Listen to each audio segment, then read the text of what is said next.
Bonjour, je m'appelle Nicolas et aujourd'hui j'aimerais vous parler un peu de la notion de tradition, la tradition et la lignée dans la sorcellerie moderne et aussi vous parler un peu de ma tradition, ce qui s'appelle Wildwood ou les bois sauvages en français.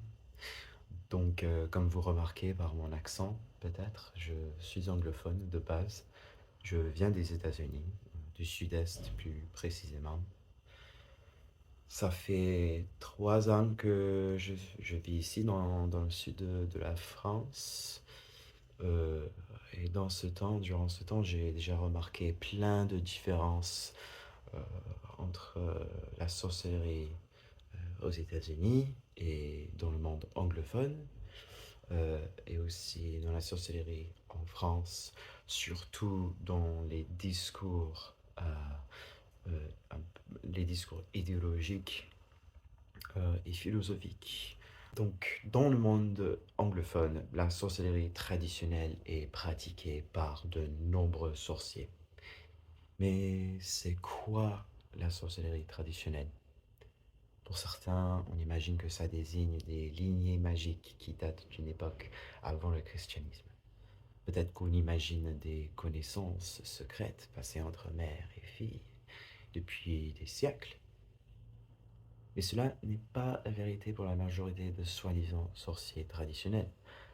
Alors pour cette vidéo, je vais utiliser la définition de mon collègue et de mon ami Theo, qui est aussi membre de la même tradition que moi. Une tradition de sorcellerie est un groupe de sorcières qui s'engagent dans une relation avec des pouvoirs, des esprits et des mystères spécifiques qui sont transmis via des rites d'initiation. Une tradition de sorcière pourrait émerger lorsqu'un ensemble de connaissances, une série de mystères et des rites d'initiation sont transmis et hérités en 3 générations initiatiques. La notion des traditions et donc des lignées initiatiques n'est pas nouvelle dans la sorcellerie moderne. En effet, la sorcellerie est devenue assez populaire dans le monde anglophone grâce à Gerald Gardner, qui a établi le premier coven publiquement connu de la Wicca. Les descendants initiatiques dans la lignée de Gerald Gardner sont connus comme des Gardnerians. La Wicca à l'époque était purement initiatique, c'est-à-dire il fallait être reconnu et initié en cérémonie par un coven afin d'y participer. Et la sorcellerie a continué comme ça pour une grande partie du XXe siècle. La majorité de sorciers et de sorcières du mouvement néo-païen jusqu'aux années 80 au moins devaient apprendre leur magie d'une grande partie auprès d'un enseignant dans une lignée. Après, la Wicca n'était pas du tout la seule tradition de sorcellerie de cette époque. Il y a aussi pendant ce temps-là l'apparition de plusieurs groupes qui se différencient les uns des autres, soit par leur croyance, soit par leur style de rituel, soit par les dieux. Par exemple, la tradition alexandrienne s'est développée à côté de la tradition gardnérienne et partage beaucoup de mythes et rituels, alors que la tradition 1772 de Robert Cochrane était plutôt réactionnaire vis-à-vis de la Wicca. Aux États-Unis, nous avons des traditions telles que le Fairy de Victor et Cora Anderson et la tradition Reclaiming établie par Starhawk, une ancienne apprentie de la tradition Fairy. Ce sont quelques exemples de la diversité qui existe parmi les nombreuses saveurs de la sorcellerie dans le monde. Donc, pour être clair, la Wicca a une énorme influence dans le développement de l'identité païenne ainsi que dans la sorcellerie moderne. Mais elle n'est qu'un type de sorcellerie. C'est dans les années 80, avec la publication de Wicca for the Solitary Practitioner de Scott Cunningham, que nous commençons à voir la sorcellerie se pratiquer de plus en plus de manière solitaire. Maintenant, l'accès aux lignées d'initiation n'est plus nécessaire pour devenir sorcière. Il est possible de se déclarer comme Wiccan, par exemple, sans jamais avoir rencontré une autre sorcière dans sa vie. Nous avons vu plus tard l'apparition de termes comme sorcier éclectique, ce qui désigne un sorcier qui ne fait pas partie d'une tradition ou qui construit son art en tirant de sources diverses. À mon avis, tous les sorciers d'aujourd'hui sont éclectiques d'une certaine manière. Déjà, il est très difficile de s'échapper à l'influence Wiccan dans le monde des sorcières du XXIe siècle, mais quasiment toutes les traditions magiques qui existent dans l'Occident sont influencées par d'autres cultures ou par d'autres lignées de sorcellerie. En France, la sorcellerie est aussi très influencée par la Wicca, mais aussi par des pratiques traditionnelles des guérisseurs. Si vous avez grandi dans la campagne française, vous avez peut-être connu des coupeurs de feu, par exemple. Mais ces guérisseurs traditionnels ne s'identifient pas souvent par le terme sorcier ou sorcière. Donc c'est là où la définition de sorcier devient un peu floue. Pour moi, s'appeler sorcier dans nos jours est un choix. Personnellement, je crois qu'on doit être né sorcier. N'importe quel humain peut faire de la magie, mais être sorcier, c'est-à-dire passer sa vie entre le monde spirituel et banal, et c'est inné chez certains gens. J'ai du mal à dire que j'ai choisi d'être comme ça, par exemple. Mais le mot sorcier ou witch est un mot que l'on choisit. Et pas tous les pratiquants de l'art spirituel veulent s'identifier ainsi. Alors, pour être une sorcière traditionnelle, il suffit de faire partie d'un groupe qui a un ensemble de pratiques et de croyances en commun. Cela ne veut pas dire, par contre, que l'on ne peut que pratiquer cette tradition. En fait, je connais plein de sorcières et de sorciers qui sont membres de plusieurs traditions. Donc, le but d'une tradition n'est pas d'obliger ses membres à suivre un seul chemin spirituel comme dans les grandes religions que la plupart des gens connaissent. Un sorcier, c'est changer son point de vue dans un instant.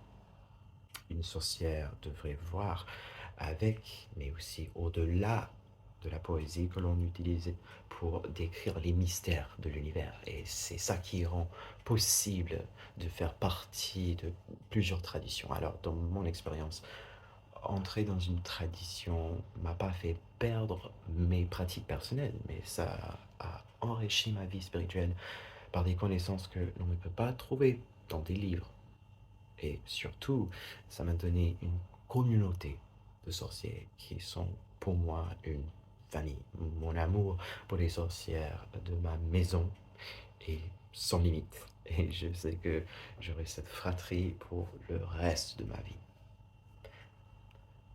Alors maintenant, je vous parle un peu de ma tradition, Wildwood. Wildwood a commencé en Australie dans les années 2000. Les membres originaux du Coven Wildwood n'avaient pas l'intention au début de créer une tradition. C'était à l'époque un groupe d'amis qui voulaient faire de la magie ensemble et qui avaient envie de suivre librement les voies des esprits. Lors des interactions avec les esprits qui se présentaient à eux, les premiers sorciers de cette tradition, qui étaient tous queer, je veux ajouter, ont décidé d'assembler les informations, les noms sacrés et secrets qu'ils avaient reçus dans un corpus de pratiques et de langage en commun.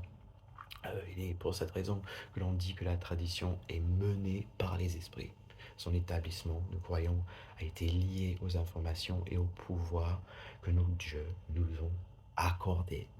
C'est aussi pourquoi les membres de ce premier groupe préfèrent que l'on les appelle les sages femmes de notre tradition au lieu des fondateurs. Le Wildwood est une tradition initiatique. Nous avons certains mystères et noms sacrés qui sont passés à nos sorciers lors de leurs initiations cérémoniales. L'initiation ne peut être faite qu'après une période d'apprentissage avec un ou des enseignants de la cour intérieure, ce qu'on appelle les sorciers déjà initiés. Et pourquoi garder des secrets? La sorcellerie, elle devrait accessible à tout le monde, n'est-ce pas? Après, c'est l'outil des personnes pauvres et opprimées depuis son début. Mais c'est pas pour prendre du plaisir de connaître quelque chose que d'autres ne connaissent pas, ni pour faire plus mystérieux au sens esthétique que nous avons des secrets. En effet, on ne croit pas que l'argent devrait être un obstacle pour un potentiel apprenant de notre tradition et il est strictement interdit chez nous de faire payer pour la formation et pour l'initiation. La relation entre prof et apprenti est aussi une amitié, un amour, un lien très profond.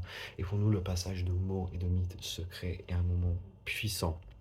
Il faut être formé dans la magie de la tradition afin de laisser ces mots pénétrer dans son cœur pour intégrer leur signification dans le corps, pour profiter de la rivière de pouvoir que nous partageons de notre tradition.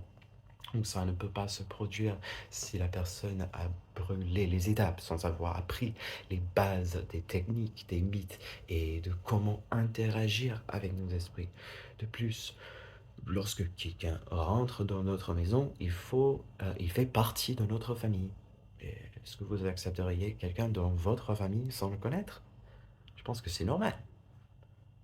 En fait, l'initiation est un processus profond que pas tout le monde peut survivre. C'est un défi, une crise, et oui, ça fait peur des fois. Lorsqu'on choisit de rentrer dans une tradition de sorcellerie, sa vie change pour toujours, et c'est pas le cas. Et c'est le cas pour ma tradition, mais aussi pour nombreuses lignées de sorcellerie dans le monde.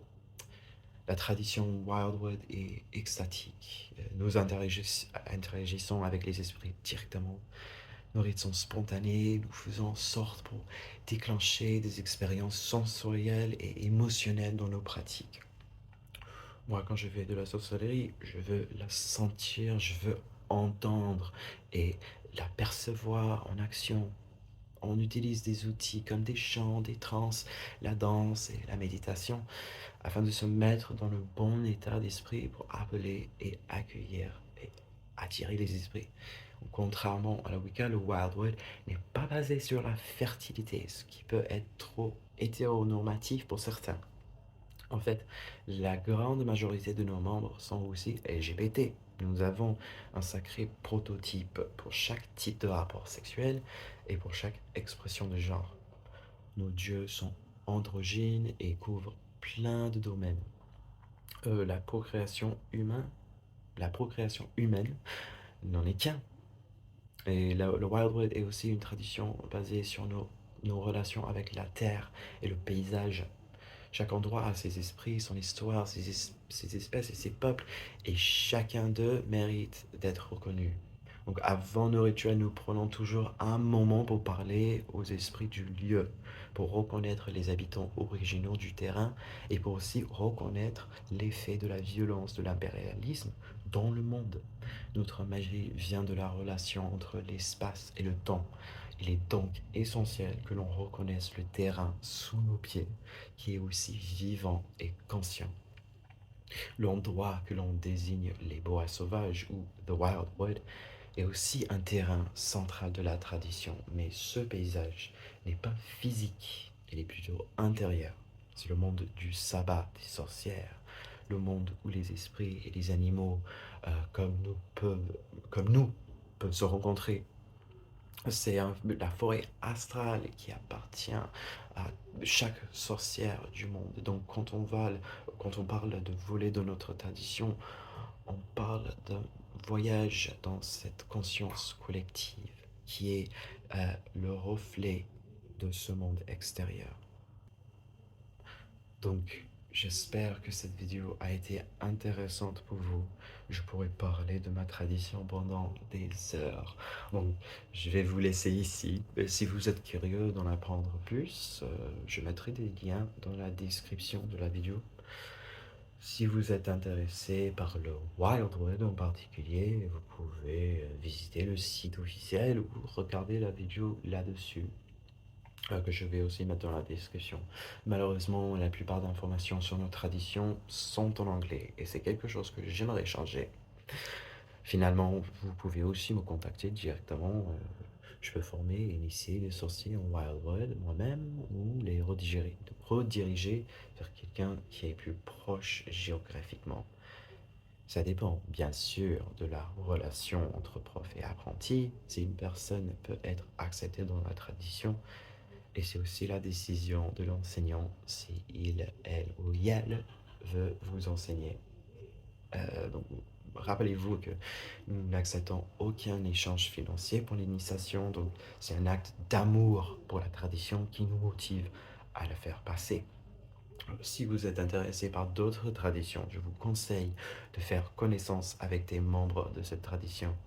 Euh, Soyez critique si quelqu'un vous interdit de parler à d'autres personnes ou de lire d'autres ressources. C'est normalement pas un bon signe. Si on vous dit que vous pouvez pratiquer aucune tradition autre que celle-là, ou que vous devez couper certaines relations avec d'autres gens dans votre vie, méfiez-vous, c'est plutôt comme un secte. Donc j'espère que vous avez appris quelque chose de cette vidéo. Merci d'avoir regardé et à la prochaine peut-être.